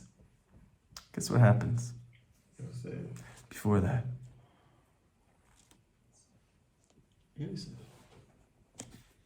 Maybe after it, I don't know. It's this one. Oh, Rachel. I don't know. I guess Yosef. Oh. Yeah, his wife dies. The one that he loves, the one that he literally fought for everything in his life for, to be with this woman. She dies, and she actually dies because of something he said. And then the whole reason he wanted her so bad because he saw Baruch HaKodesh that through her he would have Yosef. And now Yosef is gone. And his one daughter is raped by a non-Jew who then comes up to him and says afterwards, hey, I'm thinking about marrying your daughter. What do you think?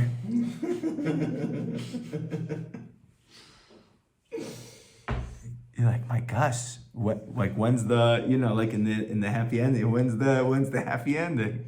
When you get it? Only in the last 18 years of Yaakov Avinu's life. Mamish, from the beginning of his life until he was old and gray, darkness, darkness, darkness, darkness, darkness, darkness. He's the first real Jew. He goes to the part. I was like, how old are you? He was like, I'm really sure. He goes, I'm don't even try to guess. Sorry. Don't even try to guess.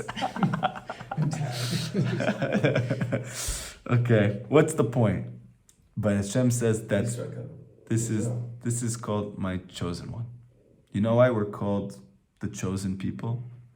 Because we are called Bnei Yisrael. That's what makes us chosen. Avraham doesn't make us chosen. Yitzchak doesn't make us chosen. They make us loved. They make us revered. But what makes you different?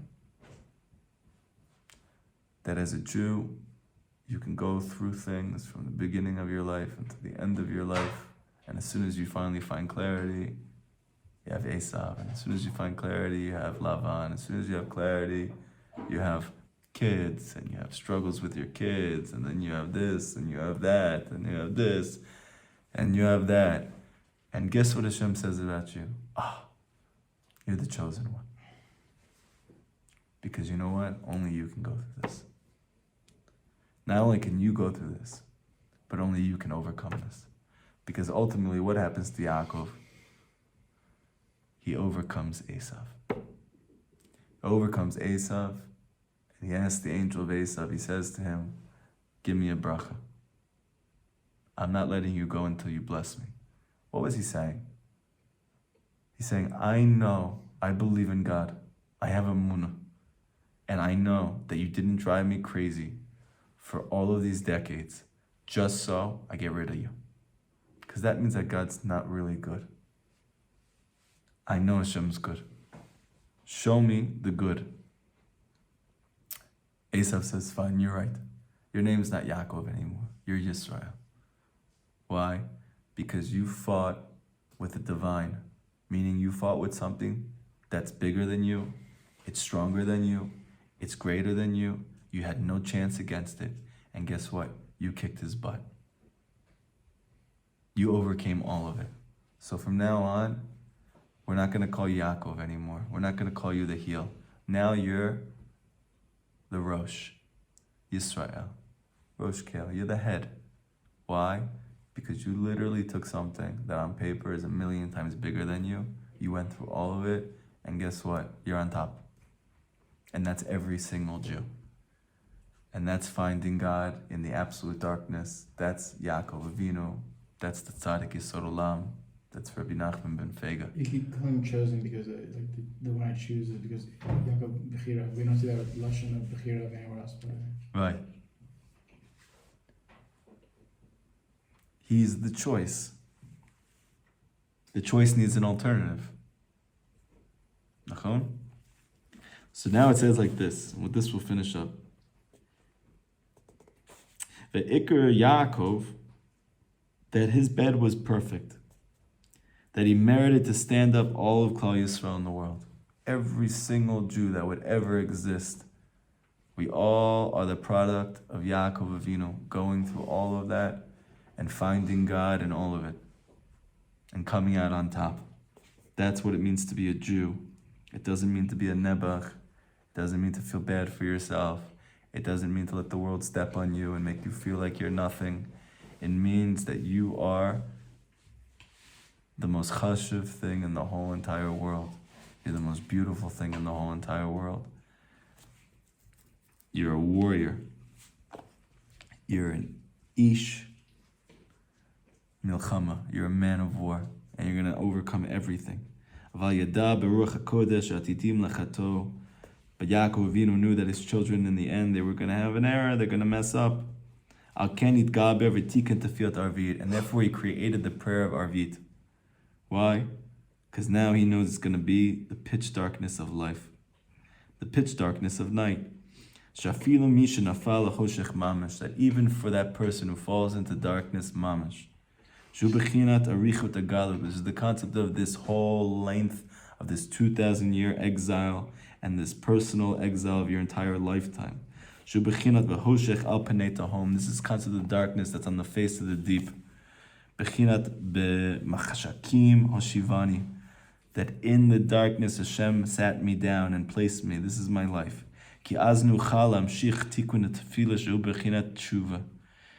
Yaakov Avinu needed to show that you can return to Hashem from that place also. Can I find the word bayit is actually in Arvit?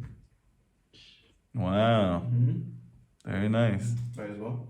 In Shachrit now, Mincha now, Arvit. Nice. Bechinat Yitgalu Malchuto. Beautiful. That you can reveal God in your life even from the darkness. Gam hoshech lo yachshich mimecha. Like it speaks about Pesach, it was the night that was night, and the day that's not day. God's in all of it. That's Pesach, that's redemption, that's Geula, that's Yaakov Avinu. And this is what Yaakov Avinu gave to us, and this is the Perush. Gadol Hashem mil ma'od. The Pasuk says, great is Hashem, He's praised very much. Klomar, meaning, Eimatai Gadol Hashem, meaning when is Hashem great? When he's praised very much, meaning what? Misitru demota, meaning from the side of death. Shehu bechinat akum, which is the concept of the part of existence that does not believe, the part of you that doesn't believe, the part of the world that doesn't believe. Right? And we know that on the sixth day, Hashem said, V'yinei tov me'od, very good. All the other days says is good. This day says very good. Why? Because the Midrash says, Zem malach hamavet. He created death in the world. He said, now the world is very good. How is the world very good now? Because even when people who live in that place of death, they live in that place of darkness, when they realize that even Hashem is good, then it is very good. Azaihu gadol. Kihu ikr gedoto, because that's actually Hashem's greatness. Emataihu me'olam mehem, when he is praised even by them. And that's why the Pasuk says, Be'ir Elokeinu har kadsho, in the city of our God, the mountain of his holiness, meaning, when we turn the mountain of his holiness, and we turn the mountain and we make it into a city, Ir Elokeinu, what was King David's dream his whole life?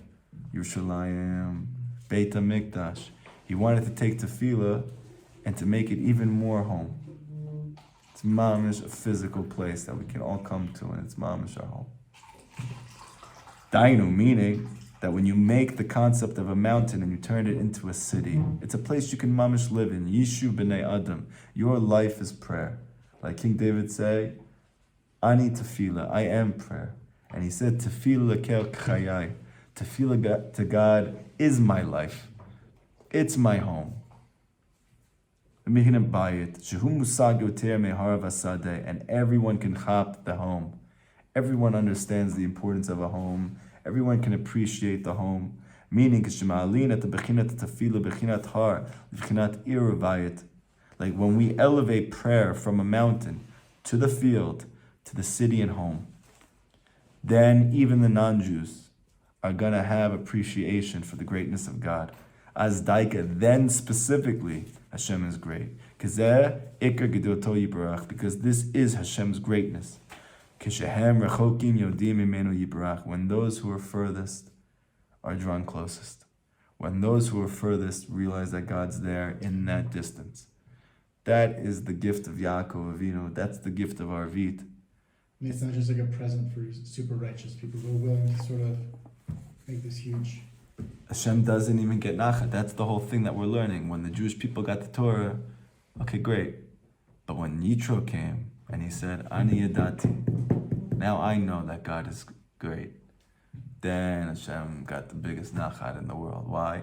Because if Yitro, who comes from ultimate darkness, who did every single thing that the Torah says not to do, And now he's saying, I realize that Hashem is good. That means I am really great now. If every part of existence, if every part of your life, you can go back and realize that it's all for the good, then you'll realize that I'm actually great. Until that point, I'm like, I'm like the Christian God, that when things are good, it's me, and when it's not, it's the devil. So I'm like not that great, I'm only great sometimes. But if I'm the cause of everything that takes place in your life, when you the rob... Egyptians are like, oh, he's the god of the ocean, but he's not the god of the, right? He's Right. He's god on the land, or Yeah. When you rise, I was God there too.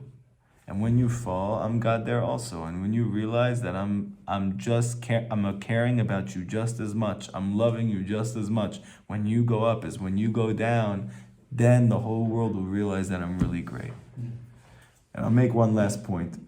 I was thinking about it as I was preparing for this lesson. I used to be a substance abuse counselor and a mental health therapist. And I used to work in a clinic that it was called a dual diagnosis treatment program. Dual diagnosis means that they have substance abuse issues, right? Alcoholism, addiction to heroin, and all types of different substances. And they have a very severe limiting mental health illness. So let's say they have major depressive disorder, or they have bipolar disorder, or they have schizophrenia, or they have BPD, which is borderline personality disorder, right? So they have the whole gamut, right? This sounds like a fun life, right? You have a mental health disorder that makes every part of your life not functional. And on top of that, you have a very, very, very scary substance abuse. Those things aren't necessarily come together automatically.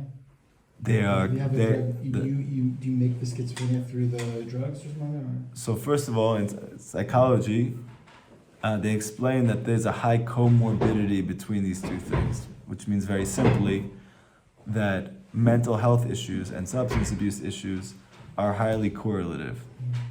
Meaning, if you're going to have one, there's a good chance you're also going to develop the other.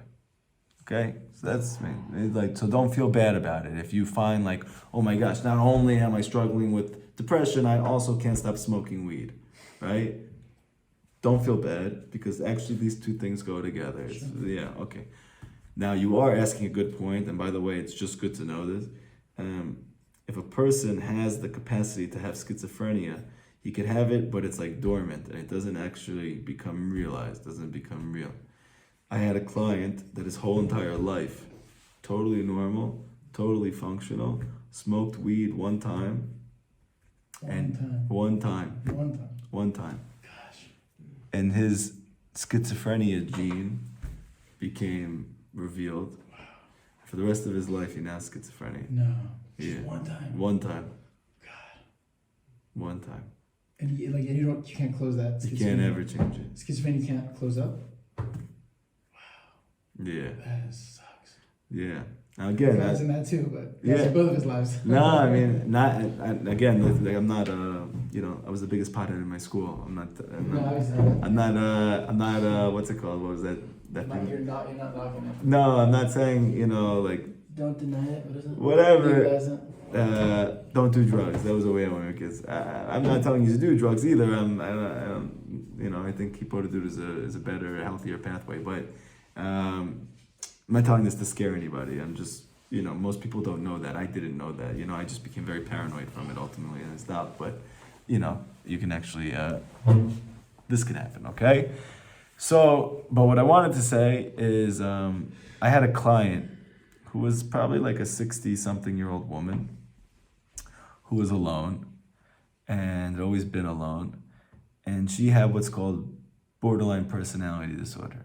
Now, in fact, actually, she wasn't diagnosed with that. She was diagnosed with bipolar disorder. This happens very often, actually, where they misdiagnose them and they give you medications for bipolar disorder. The person never gets any better.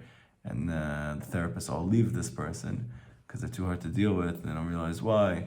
And then all of a sudden me, like this young intern who doesn't know anything, like in my first session with this person, I'm like, I don't think you have bipolar disorder, I think you have BPD. Then she's like, what? And I said, yeah.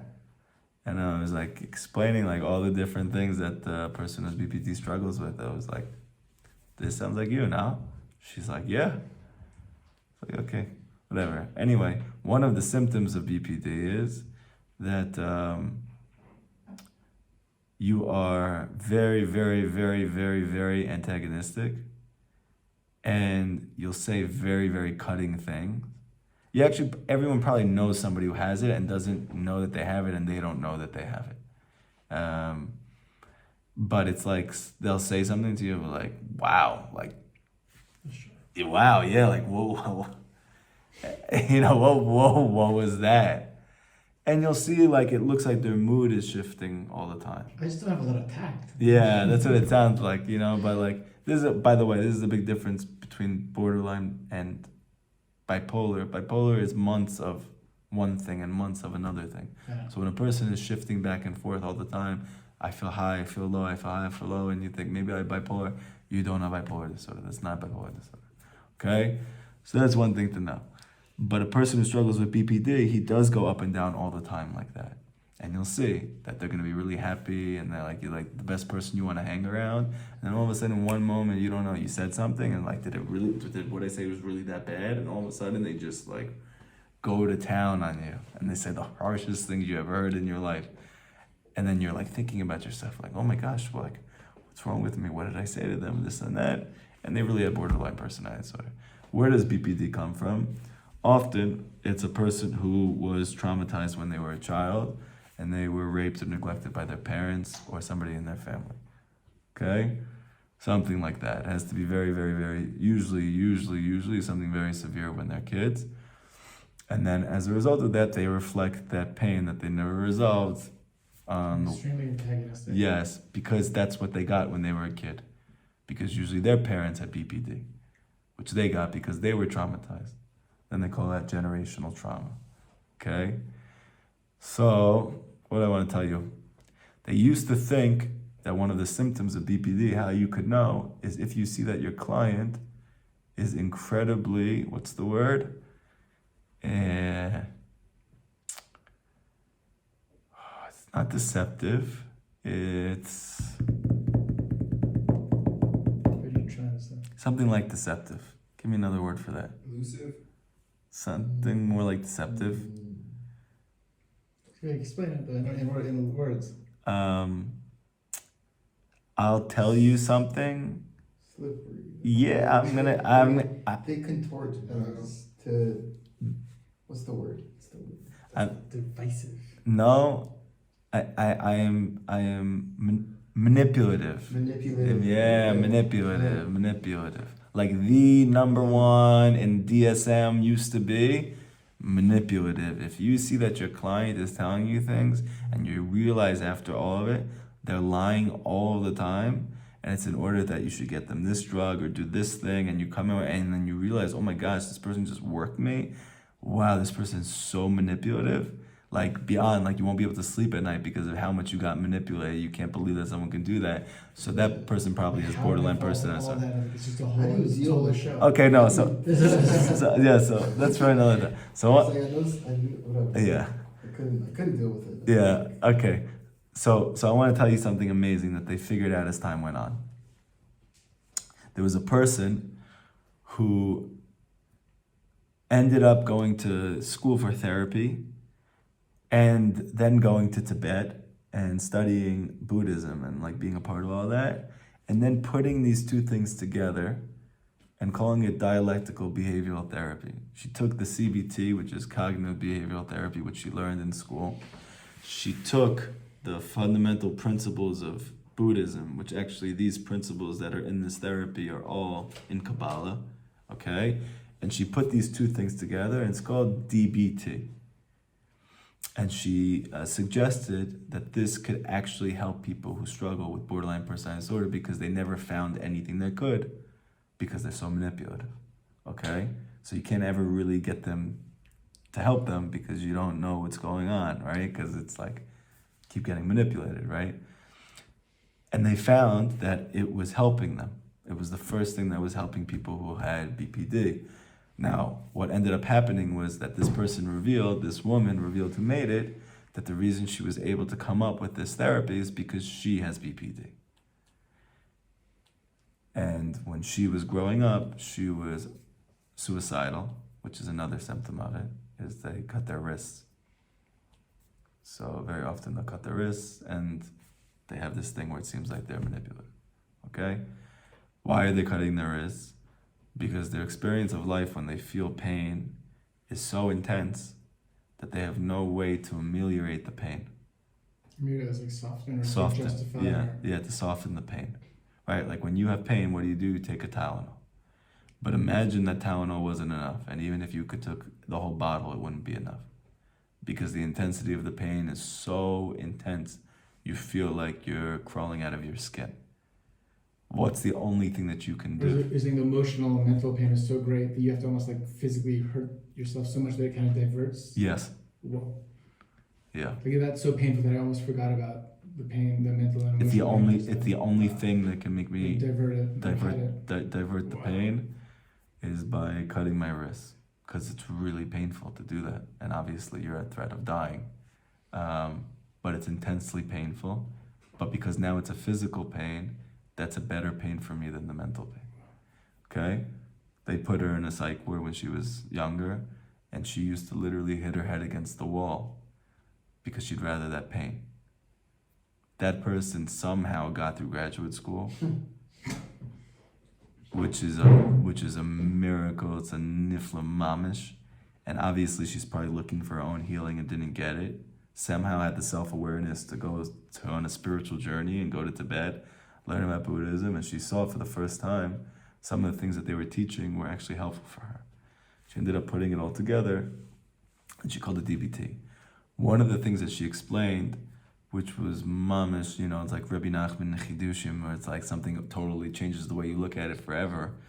She explained, because she herself has this, struggles with this, is that people who have BPD, who have borderline personality disorder, they are not manipulative at all. They're not manipulating you. So what are they doing? It says they don't know a better way to get their needs met. And Sheker is the only tool they have at their disposal. Because they were so hurt when they were kids. They had childhoods that you can't possibly imagine. They're not even in horror movies. What did they have to abuse others to get what did they learn? abuse. They learned that my life is so fragile and I have no way, because my parents never met my needs. I couldn't go to them, right? Maybe they didn't even shower me, and I went to school every day totally dirty and I smelled because my parents neglected me, right? And I told my parents, hey, I need food, and they didn't get me any. And now what am I learning? I have no way to get my needs met. So what ends up happening? A person has to get their needs met. So what am I going to do? Whatever it takes. So what do I start doing? I start lying. So then it becomes like just a tool at this. They're not even conscious of that tool. Right. Wow. So now, what is her chiddush? Her chiddush is, if you teach somebody who has BPD that there are easier ways to get their needs met, that are more successful and more efficacious, and actually take less effort, and will give them better life, they'll do it. It's going to take a lot of time. It's going to take a lot of learning. It's going to take a lot of unlearning. It's going to take a lot of support. You're not even telling them the lying is wrong. You're just telling them, here, let's get you the same needs you're looking for. Just make it easier for him. Right. Why am I telling you this entire spiel in psychology? One is because I'm re-upping my license and I wanted to just review all the no, I'm just kidding. Wanted to make sure I could do a good enough grade on the test so they can still be licensed in the state of New York. But Hashem, you guys gave me that opportunity. Thank you so much. No, the reason is because I was thinking about Mashiach. And I was thinking about, what is he going to do? He's going to take the sword, he's going to take the weapons of the non-Jewish, of the secular world, and he's going to beat it into a plowshare. He's going to take the spear and he's going to make it into a pruning hook. Why are people looking for greater and greater ways to kill each other? Because they don't think there's any way to get their needs met otherwise. I didn't see this anywhere. It's just a thought that I had. Sure. Everyone is struggling with BPD. Why is Russia trying to take over the world? Why is Putin doing that? Because they feel. Because Putin doesn't believe in God. So guess what happens when there's no God? Well, if I don't make a stand, Putin says, if I don't make a stand, they're gonna come for me. Why? So I gotta survive. Why? So Right. If there is no king, Me first. I have to be the king. Because if not, guess what? they're gonna come for me next. My country won't get their needs met. Nobody's gonna get their needs met. What's Mashiach gonna do? What's the technology he's gonna reveal in the world that's gonna make people realize they don't need to use technology to kill each other? They can actually use that same technology to help each other, to have peace with each other. He's gonna reveal the technology called tefillah. He's gonna show you that tefillah is a home. And once you realize that, then you don't have to scream at your wife anymore when you had a hard day at work. And you don't have to take it out on your kids anymore when you don't know what's going on in your life. And you don't have to scream at your parents anymore when things didn't work out today. You don't have to kill everybody else around you anymore. You know why? Because I just got out of the field and I realized that there's a king in the world. There's a ilati ilot. There's a source. There's an orchestrator of reality. And I don't have to be it. Hashem is. This is the tool. This is the weapon. Like Rabbi Nachman says in the second lesson of Likutey Moharan, Mashiach is going to conquer the whole world without shooting one bullet through the weapon, the klei zayin called tefillah. He's going to replace the weapons of the world with this better weapon, a greater weapon. It's called the weapon of your mouth. And when everybody realizes that they don't need to hurt other people to get their needs met, they'll be able to see how great God is. And they'll be able to see how good they are. Bezrat Hashem, we should see the coming of Mashiach. We should see the ingathering of the exiles. And most importantly for us right now, practically, we need to go take tefillah, and no matter where we're holding, whether right now it's a mountain for me, or it's a field for me, or even it's not any of those things yet. You have to keep working until it's home for you. You have to keep working until it's home for you. And if you feel like, oh my gosh, I've never been further, so comes Yaakov Avinu to tell you, that's the only place you can make it home. This isn't a glitch. This isn't like, oh, this is the problem until I get rid of the problem and now I can find God now. No, this is exactly where you need to be. This is the exact place you need to find God. This is the only place that you can say, Hashem is actually great because I can find him right now. He can be home with me right now. And Rabbi Nachman says, when you, as a Jew, make God your home in the darkness, then the non-Jewish world starts to believe in the power of prayer. They start to believe in God, and everyone starts running to Tzion, they start running to Yerushalayim, and they realize that this life could be a great life, a life in which that there's peace and harmony and love and beauty and teamwork. So at Hashem, we should see it be Merabi Meir. Connected to that is, we also need mishpat, right? Yes. So, can you just quick